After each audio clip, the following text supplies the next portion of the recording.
These mysterious undulating slopes are all that remains of England's largest hill fort. It's the size of 50 football pitches, and in the Iron Age it was home to several hundred people. Find out where I am in just a moment. On today's show, we're helping a semi-retired couple who've been married for 35 years find their very first home together.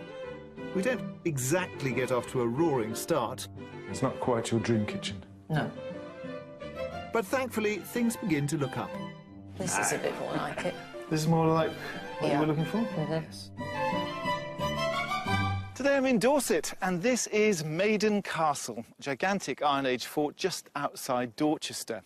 Archaeological digs show that people lived here 6,000 years ago, but it was in the Iron Age, around 600 BC, that these massive earthworks were built to protect a circular encampment in the centre, filled up with little round houses. The castle fell into disrepair in the Roman period, but it still remains one of the oldest and perhaps the largest attraction in this very attraction-rich county. If you want to buy yourself a slice of Dorset property, then it comes with a hefty price tag attached. The average price for a detached house here in the county is £317,000, which is £60,000 above the national figure, which makes it, outside of London, the most expensive area in the UK. However, if you discount the multi-million-pound mansions along the coast at Sandbanks in Poole, then the whole picture becomes more optimistic. Basically, if you head north out towards Blandford Forum, then things get more affordable. So what is it that attracts our buyers today to this county? Let's meet them and find out. David and Susan have lived in this four-bedroom bungalow on the outskirts of Woking, Surrey, since they married 35 years ago. Having both grown up in the countryside, they'd love to return to a more rural way of life. And now that David has semi-retired from his electrical business, and with their 28-year-old daughter Anna living abroad, they're free to make the move. I think over the last 40-plus years in business, I've given 110% to whatever I was doing. Now is the time to relax and to enjoy retirement before we become too ancient to enjoy it. You could just sit comfortably here if you wanted to, forever and ever, but we both want something different. The roads are just so busy, there's so many people, and the area has changed so much in 35 years. Having contemplated moving for nearly 15 years, they've considered almost every county, but have finally honed their search to Dorset. We love the scenery, it's close enough to the sea, I like the rolling hills, and it's peaceful and quiet. Despite having been together for 41 years, this house search will be a first for them. David has lived in their current house since he was 12 years old. When he and Susan were newlyweds, his mum was looking to downsize, so they bought her place and have lived here ever since. To go and find a property, the two of us, and actually start choosing something for ourselves will be exciting and different. I'll look forward to it. I have thought about what it's going to be like to actually leave the property. And quite frankly, as long as we find what we're looking for, then I think, yeah, it's not going to be a problem. I think, frankly, we've been here too long. Although they've never looked for a place together before, there are things on their wish list they've had no problem agreeing on. From my point of view, the external buildings, I'm quite good with my hands. I like to repair stuff. So to have a suitable outbuilding as a workshop would certainly be one of the requirements. Yes, I would be keen on that. That you could go out into the workshop. At the minute, your old wreck that you've been restoring for 15 years... No. Sits on the drive. 14 years. Under a bright blue tarpaulin, which is not attractive. So, outbuildings, fine. The wreck, as Susan describes it, is an ex-army lightweight Land Rover that David bought himself for his 50th birthday. It still starts, despite the fact that Sue calls it a wreck. And now, with the pending move, I will get it roadworthy, and I will probably sell it. And the money from the sale of the lightweight will go toward the boat fund, because that's the next project when we move somewhere near the coast. As well as new projects, they're hoping the move will offer them more time and space for leisure activities. I'd like to start to learn the piano again, the garden. We want to play golf again together, fish, and lose yourself in a shed with the old wreck. The last thing to establish is the amount of money they've set aside for their dream home in Dorset. The budget for the move is £650,000. Susan and David are fond of Lyme Regis, so we're focusing our search within 30 miles of this town. I'm catching up with them on Dorset's shoreline to learn more about what they're looking for from this move. Welcome to Dorset. Thank you. Thank you. Why this place? I mean, have you got sort of family bonds down to this part of the world? Well, I used to spend a lot of time in Lyme Regis. My parents had a caravan there, and I would come down with my mother and spend every summer there. So you know all this? Know this area quite well, yeah. Yeah, we used to bring our daughter down here from when she was small. We've holidayed and taken cottages and fished out in Lyme Bay. But you've been in your present house 30-odd years, no? 35. Well, I have 35 years. You've lived there I've lived in it for 52. getting on for that. So it's a big move for you two. And what is it that you're looking for in terms of the spec of the house? I think 3 to 4 bedrooms. Would love an ensuite. I'd like a kitchen with a view.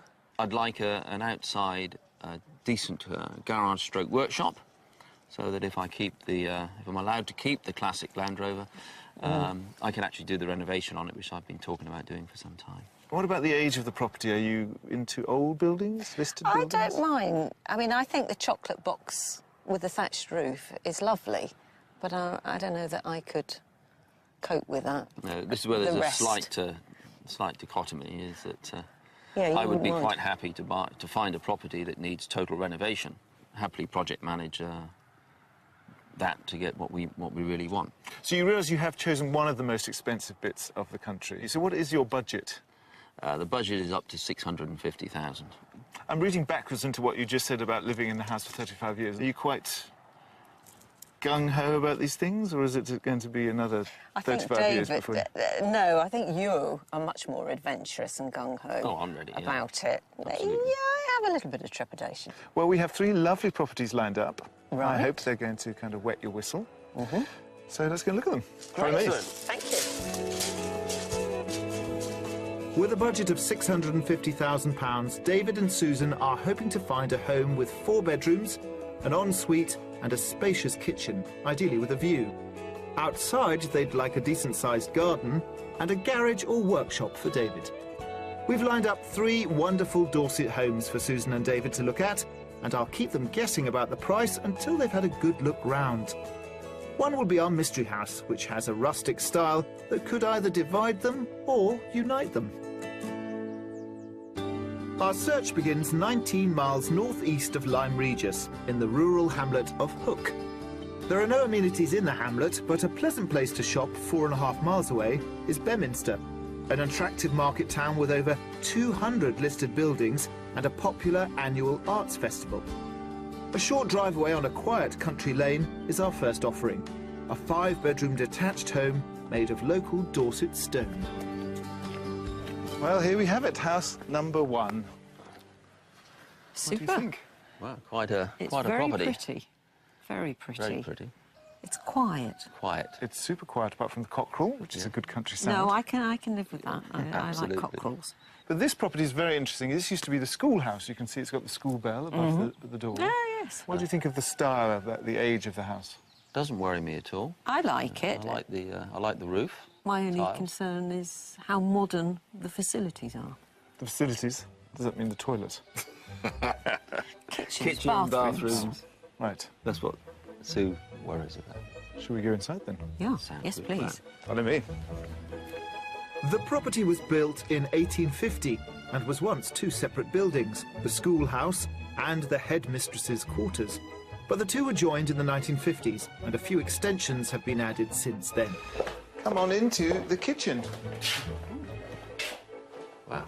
A range. A range for you? Yes, always wanted a range. Really? Yeah. So this is, I think, what you called a facility. Is it? Is it the sort of facility you were looking for? Could be, yes. Would need a bit of sprucing up, or? Yeah. It's a reasonable size and it's got lots of storage. Yes. There's lots of possibilities. But you'd want to change it? Yes. Okay, it's not quite your dream kitchen. No. Right. But let's come into this room, which is the sitting room. So up until the 1950s, these were the school rooms. Good size. Yeah, nice size. Nice. Nice ambience. Got wood-burning stove. Indeed, Which wood-burning is stove. nice. Possibilities. That word again. Starting to ring alarm bells. Possibilities is underwhelmed. I wonder if it might not be a little dark. Dark. Yes, you've got... It's light at that end, slightly darker here, but when you've got older properties, they're often smaller rooms. Well, to pick up on your word, there are lots of possibilities because there are lots of rooms to this house. It's Right. a house of many rooms. Let's continue. OK.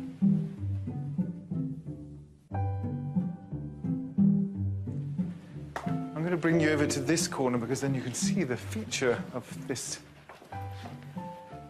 part of the house. Lovely. Gallery. That's nice. Very nice. So it's a galleried sort of sitting room, drawing room, perhaps you could call it. And this was put on when the schoolhouse was closed in 1950.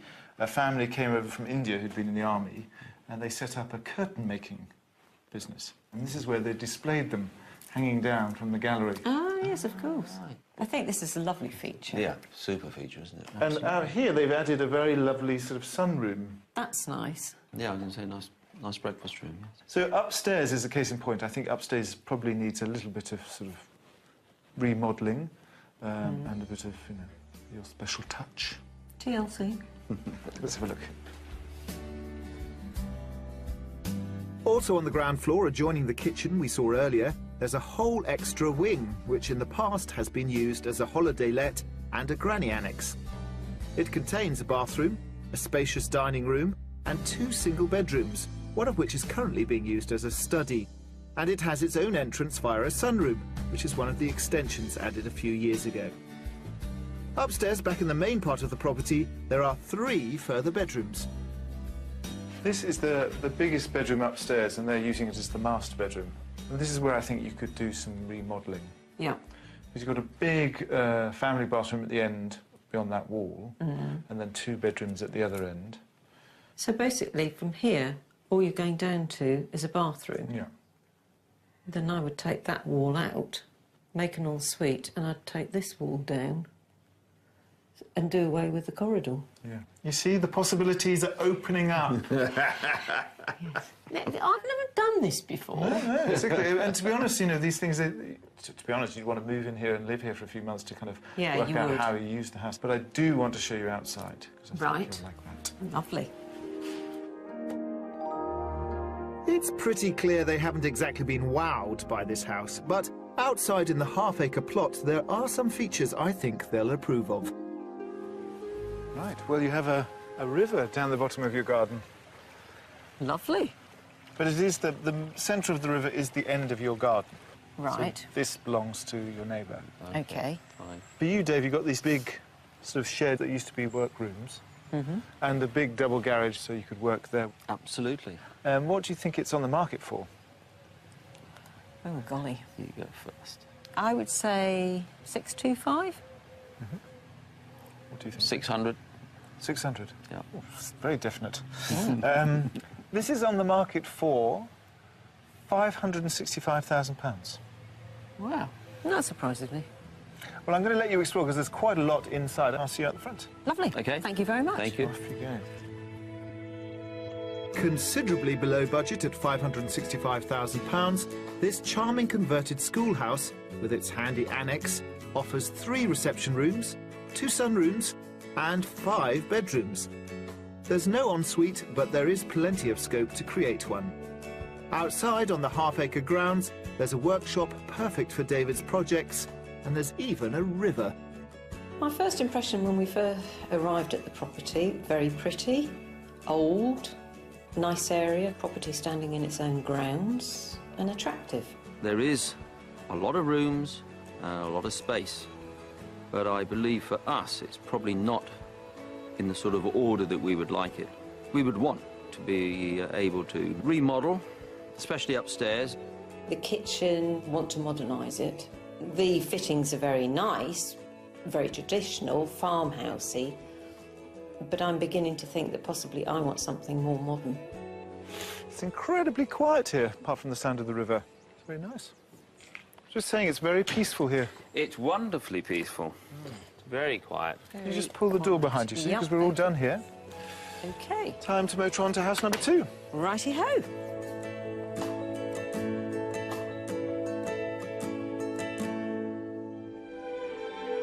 With miles of coastline, fishing has long been a way of life for many Dorset residents. But like much of the rest of the world, fish stocks here have been significantly depleted from overfishing. And some varieties are suffering more than others due to the nation's rather limited fish repertoire. Currently, around 80% of fish bought by British consumers is made up of just 5 types: cod, haddock, tuna, salmon and prawn.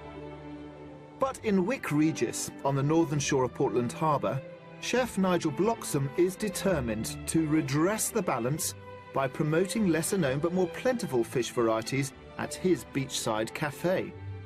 And because David is keen to take up fishing when he and Susan move to Dorset, we've arranged for them to meet up. We have a sustainability ethic here. We have an ethic of doing things different. What we should be doing is looking at the other fish species to eat, really. How about ling, cod family? The best way to describe ling, for me, is chewy cod. Firm, lasts longer than mouth. Sand soles look like a Dover sole. Yeah. I think it's a better eat than a Dover sole, because I think it's more tender and more delicate. Yeah. We've got some dabs here today. Yeah. Sand dabs. I was brought up eating these for Sunday tea. Bit of bread and butter. Right. Yeah. Encouraging consumers to be more adventurous with their choices helps relieve pressure on threatened fish stocks, giving them a chance to recover. It also leads to less waste, because unpopular fish that would typically be discarded from a catch end up getting used. What we really want to do is use everything the fisherman catches. We even deep fry the bones to make fish crackling. Wow. So Now that's we really believe in using everything. Everything. And it's not just the marine environment that Nigel is supporting. We have an ethic in using fish from the English fishermen off English boats in the English Channel. How does using local produce tie in with sustainability? It helps the community by me buying it and selling it off the local fishermen, so the whole community is living and working together. Research carried out on behalf of a leading UK supermarket has shown that around 31% of consumers say they wouldn't try a different type of fish if they didn't know how to cook it. But Nigel is committed to proving that underappreciated varieties are both just as flavoursome and simple to cook as more favoured ones. And today he's recruited Susan and David to help him prepare a tasty dish using a sand dab, the type of flat fish that came in on the morning's catch. And we're going to flour our fish. So you can just dip it in the flour. Right. One of you? Two of you? As I This is a together thing. Shall I put them together? This looks interesting. Add a little bit of herb butter. Squeeze the lemon juice. Stop the butter burning. And we'll finish it off with a wild rocket flour. Beautiful. You reckon? Ready Delicious. to eat? Absolutely. Perfect. Thank you very much. Thank you. OK. Yeah, too right. Oh, yum. No salt, no pepper. Oh, Doesn't need it. anything else. Absolutely delicious fish. It's clear Nigel has found a couple of new converts with this delicious sand dab dish. Time now, though, for us to return to finding them a home.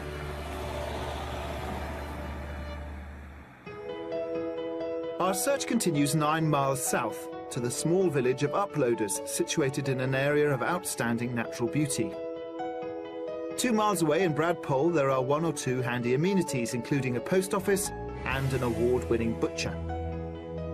Our second property, just a short drive away, is a 4-bedroom period stone house with a clay tile roof. Et voila. House number 2. Ah, right. What do you think of the structure from the outside? I like the appearance. I like stone-built house. I think that's pretty. Windows are nice. It's been remodelled to a pretty high spec when we go inside. Oh, goody. Wow. Good facilities. Yes, that's what I'm looking for. So, in good country style, we're not going to go through the front door, but the back. Okie doke. Built in the 1800s, this attractive home was originally a dairy.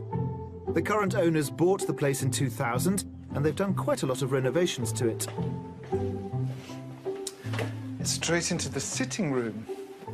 Or should I say the summer sitting room, because you actually have 2 sitting rooms. Oh, right. interesting. Interesting. Well, this has got loads of character. Is this more your style? Yes. Yes. Yes. Interior. Decorative, yeah. I like good that insulation. feature. That's a nice little feature. Yeah, that's interesting. That's partly so you can talk to people down in the dining room through there, but also because the heat from this is quite intense and it actually heats that room as well. Oh, wow. I like this. It's nice You and could, bright. you could walk straight in and live Or in it. move in, Yeah, exactly. move in. Yeah, I like this. Let's continue our tour then. Right.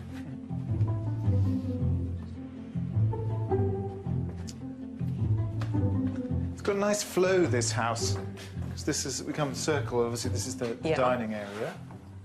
And then through into the kitchen.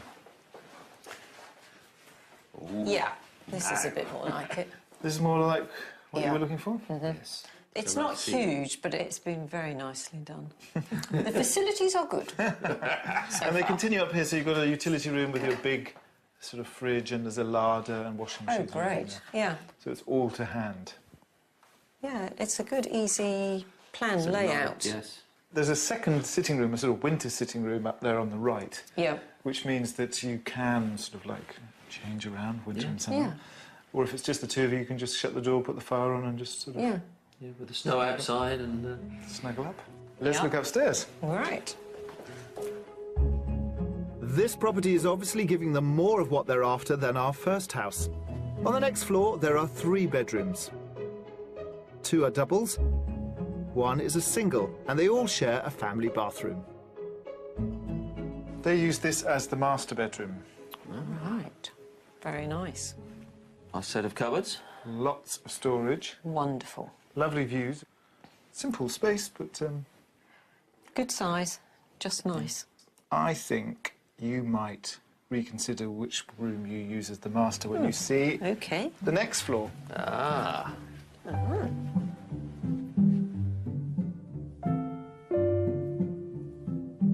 Aha. So up here, Oh, interesting. This is different. so they've created actually what's essentially a separate flat. Right. But in terms of the light and the sort of peace and quiet and views, Yep. I think you might want to make this just like a tea station. Because it's got a fabulous bathroom through there. Right. So you might consider making this. Well, you could have whatever you. What are your thoughts about this sort of space? The ideas are rolling in the head. It's lovely and bright. It is. But it's not... Yeah, this has got a lot of possibilities Dear. and potential. Oh no, I preferred it when you were saying everything was lovely. No, I need to do a little bit of work up here and a bit of thinking. Outside, there's a 1/4 of an acre of land, which is smaller than our first property's plot, but it has been nicely landscaped and includes a greenhouse and a good-sized veggie garden. No, this is a manageable size. It's enough. It's not too small. No, because there's a lot in it. There's quite a bit. Although it's small, there's a lot of borders and there's enough to maintain here. You don't have a garage. That's the downside. Ah, right. There's this building here, but it's really more of a sort of storehouse. Yeah. How much do you think it's on the market for? I put it at 630. I would agree with you there and go, say, 620 to 630. Then you will be pleased to know that it is on the market for 595. Ah, So once again, we've given you some cash in your pocket. wow. Absolutely. Yeah, that does Yes. surprise me for Yes. the standard of the interior, the way it's been done. OK, so why don't you go and explore, because there's quite a lot we haven't seen. And Right. as usual, I will see you at the front. Lovely. Lovely. Thank you very Thank much. you very much. Well under budget at £595,000, this beautifully renovated house has 3 attractive reception areas, including winter and summer sitting rooms. On the first floor, there are 3 bedrooms, and above that, there's a self-contained suite. Outside, there's an attractive garden and a substantial vegetable plot. Oh, this is nice. Super, isn't it? I can just see us sitting in here in the winter. Yeah, Nice big fire blazing. but it's charming. It's got a lovely feel. It has. Feels right. The immediate impact on looking at the outside is very pretty. I love the styling, the way it's been done. It's just got a really nice, warm feeling. The way it's laid out, I think, is superb. I love the concept of the 2 sitting rooms.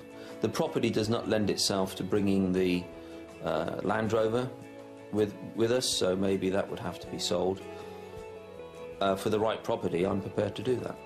One of my major concerns is David's old wreck, where he's going to do that up. And although he said, oh, he's prepared to sell it, I think that would be really sad. It's been one of his joys. Oh, you made me stand up. Uh-huh. Hope it was worth it. Was it a good house tour? Yes. It was. Yes. Is it still lovely?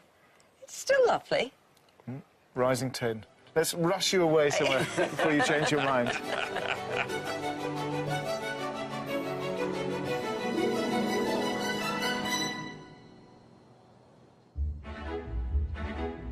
It's day 2 of our property search, and with a budget of £650,000, Susan and David are leaving the suburbs of Woking, Surrey, where they've lived all their married life, to find their first new home together in rural Dorset.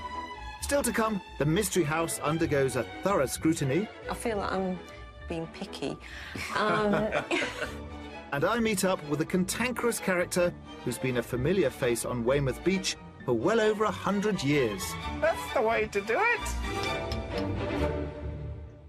There's a couple of alarm bells ringing in my head this morning as we head out to show Dave and Sue the mystery house. One is really resting on my theory that actually the daunting prospect of moving out of that house where they've lived for, well, 35 or 50 odd years in Dave's case is just too much. And actually they're looking for any excuse not to make the move. And the second thing is that, reading between the lines, is that if they did want to move, they'd want to move into something really, really modern, with new facilities. They don't have to do anything, which is slightly worrying because the mystery house is the oldest of all our 3 properties.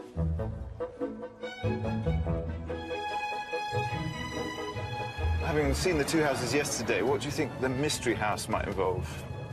I think it might be modern, a complete contrast to what we saw yesterday, even to the point of possibly, to get the sea view, a luxury apartment. So down by the coast. What about you, Dave? I'm thinking maybe, again, an ultra-modern property, maybe in the middle of a village. The final stop on our search takes us 13 miles west to the hamlet of Magdalen, less than a mile from the Somerset border. One of the closest spots to find amenities is the pretty village of Thorncombe, where there's a sports club, a village hall, and a much-loved community shop run by volunteers that supplies local produce and holds regular tasting events and other activities. Our last property, a 5-bedroom detached cottage, is 2.5 miles away. Well, it's definitely not a modern apartment with a sea view. No, completely wrong. Completely wrong. As always, the mystery house, slightly curveball, about 300 years old, not listed. But we've been having kittens about showing it to you because it seems that actually what you're looking for is something more modern.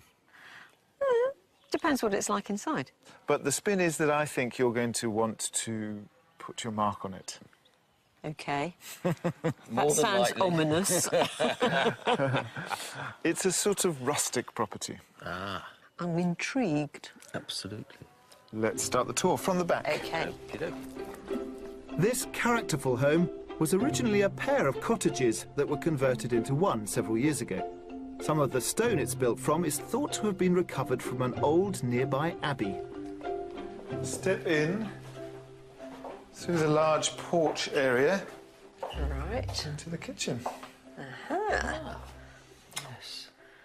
So I think the guiding idea here is a sort of French Provençal theme, because you've got these lovely sort of original tiles through here, and then an old country kitchen here.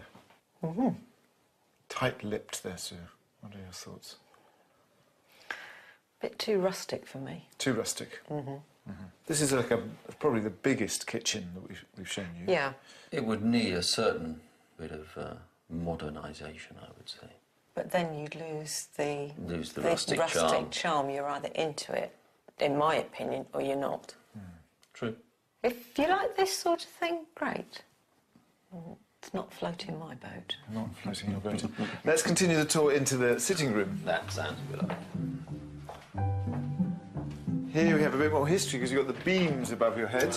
Oh, most definitely. And it's a south-facing garden, so on a sunny day this is all filled with sunlight. It's a good size. And the ceilings aren't too low. No, it's not my scene at the minute, and my fear is to do what I would do with it. It would ruin the charm of the place. I think you were very clear in what you wanted, but the Mystery House is always a bit of a challenge. Yes, well... And it is challenging. Yes, it is. Yes, it is. I feel like I'm being picky.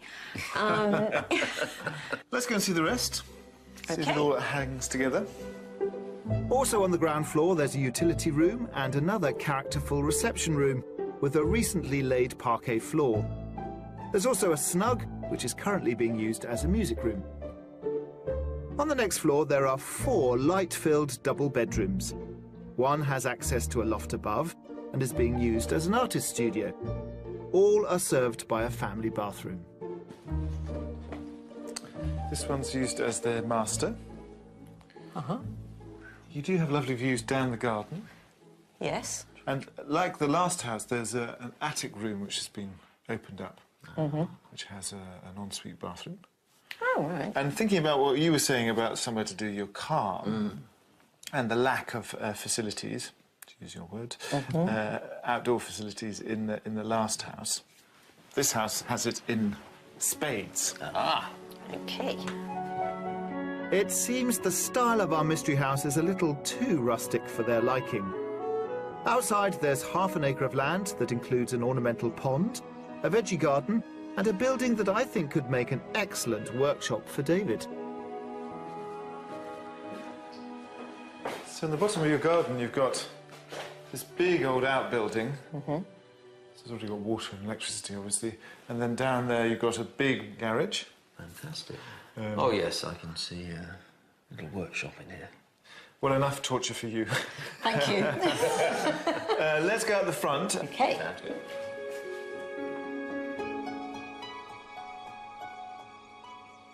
It's a handsome property. It's actually probably the biggest property that we showed you. But I'd be interested to hear what you think it's on the market for, what its market value is. I would go for about 575,000. 600.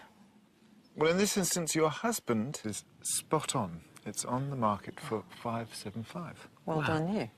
So for one happy buyer, it's going to be a fantastic project. Maybe not for you two.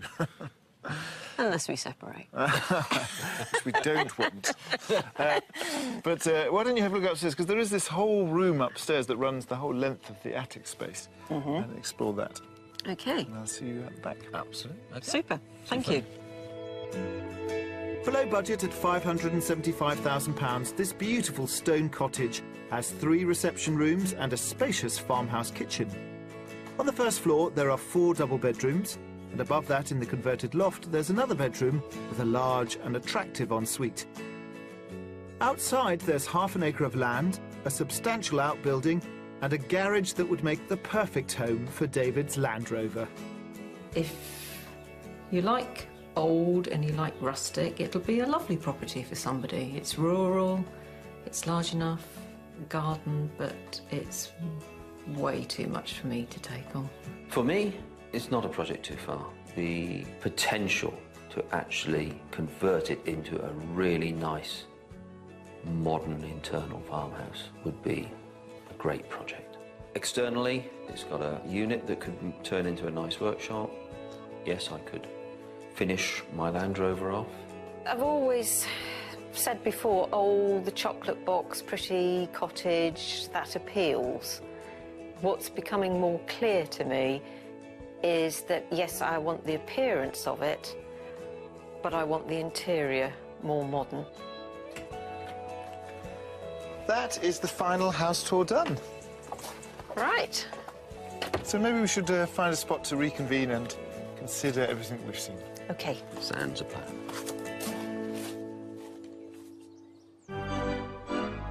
Sitting on Dorset's coast is one of England's archetypal seaside resorts, Weymouth has been attracting holidaying families for generations. And it's thought to be the last resort in England to have had a near-continuous run of Punch and Judy shows on its beach, drawing crowds here since 1881. The most recent in a long line of Punch and Judy men, known since Victorian times as professors, is Mark Poulton. And his first experience of the show at a young age was a life-changing moment. I saw it down here when I was 4 years old when we used to come on holiday. Here? Yeah, in the same spot. And I knew there and then that's what I was going to do. I came up and knocked on the door and said to the Punch and Judy man, when I grow up, I'm going to be a Punch and Judy man on a beach. And here I am. What's the history of Punch and Judy? The first record we've got is by Samuel Pepys in his famous diary. The entry was on May the 9th, 1662.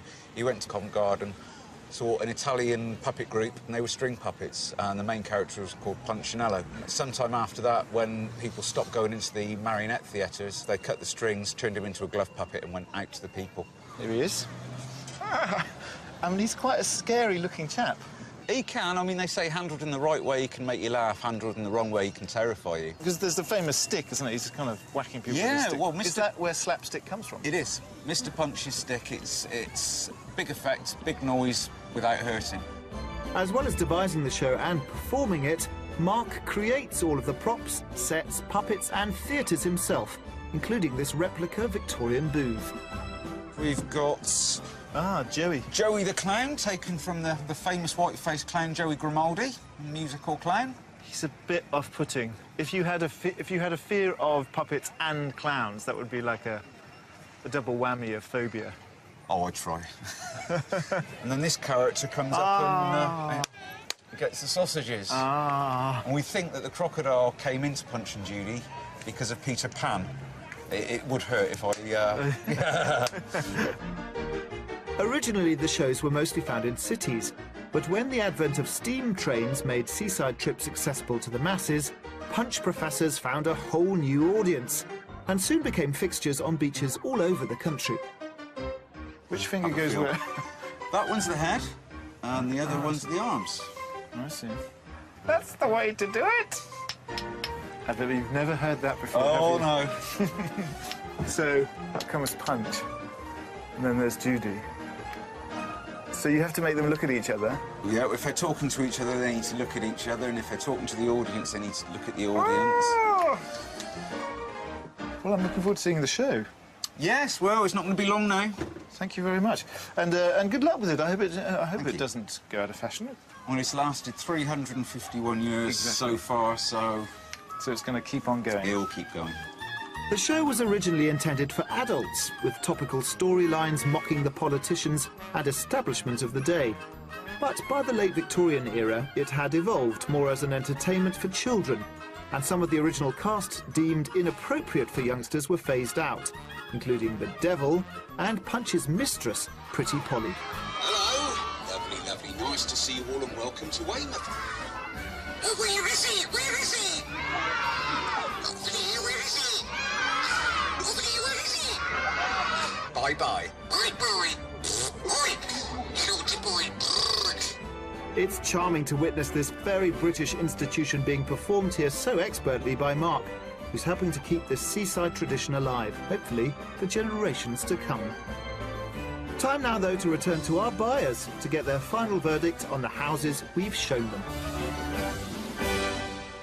My property sixth sense tells me that, well, unless you're going to get divorced, houses 1 and 3 are not really contenders. Is that right? Correct. Dave nods obligingly. Correctly. And that second house seemed to give you a lot of what you wanted. I think we'll do another drive-by. We want to go and see the village. It ticks a lot of the boxes. And obviously there's a few items, for me, which it does not tick. But You don't have someone for your car, that's very Correct. true. And so at the end of this week, what do you feel is going to happen next? I think we'll still keep looking in this area. I think it's helped us to focus on what we really want between us. Yes, it has with me. This chocolate box is all very well, but unless it's been modernised inside or there has the potential to do that, within not having to do the massive restoration. Not bring my team of builders in and... I'm sorry we didn't whisk you away to a brand new home, but... No, it's been great fun. It's certainly given us a lot to think about. Absolutely. And it's helped been us a lot. terrific. Thank you very much. Welcome.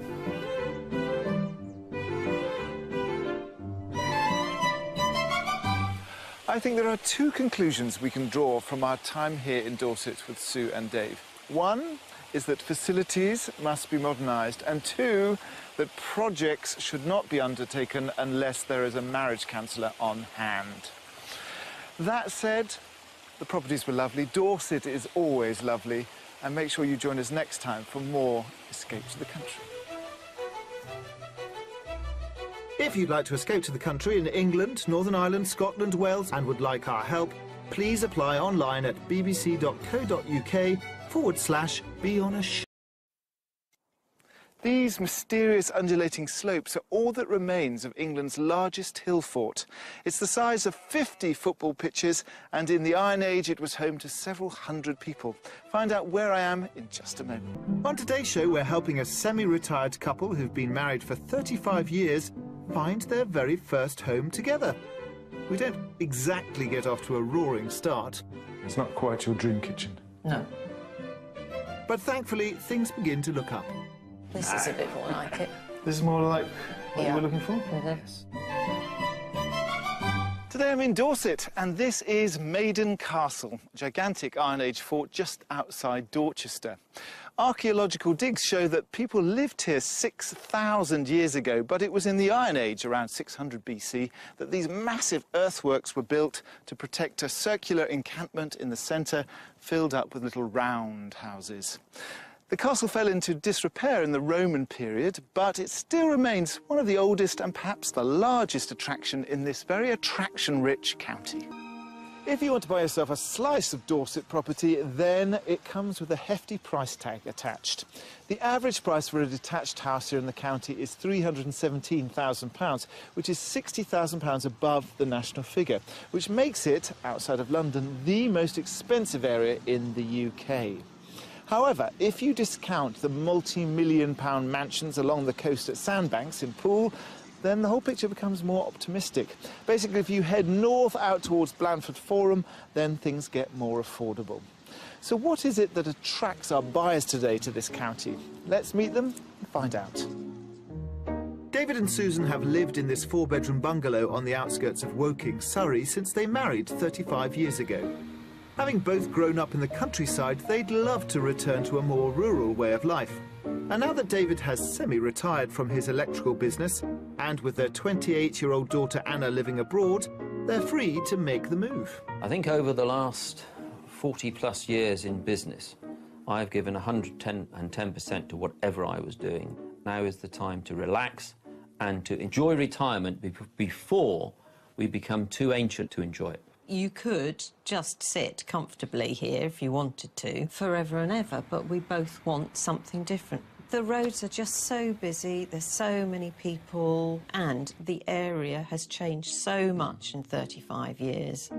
Having contemplated moving for nearly 15 years, they've considered almost every county, but have finally honed their search to Dorset. We love the scenery, it's close enough to the sea, I like the rolling hills, and it's peaceful and quiet.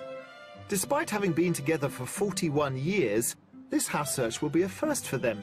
David has lived in their current house since he was 12 years old. When he and Susan were newlyweds, his mum was looking to downsize, so they bought her place and have lived here ever since.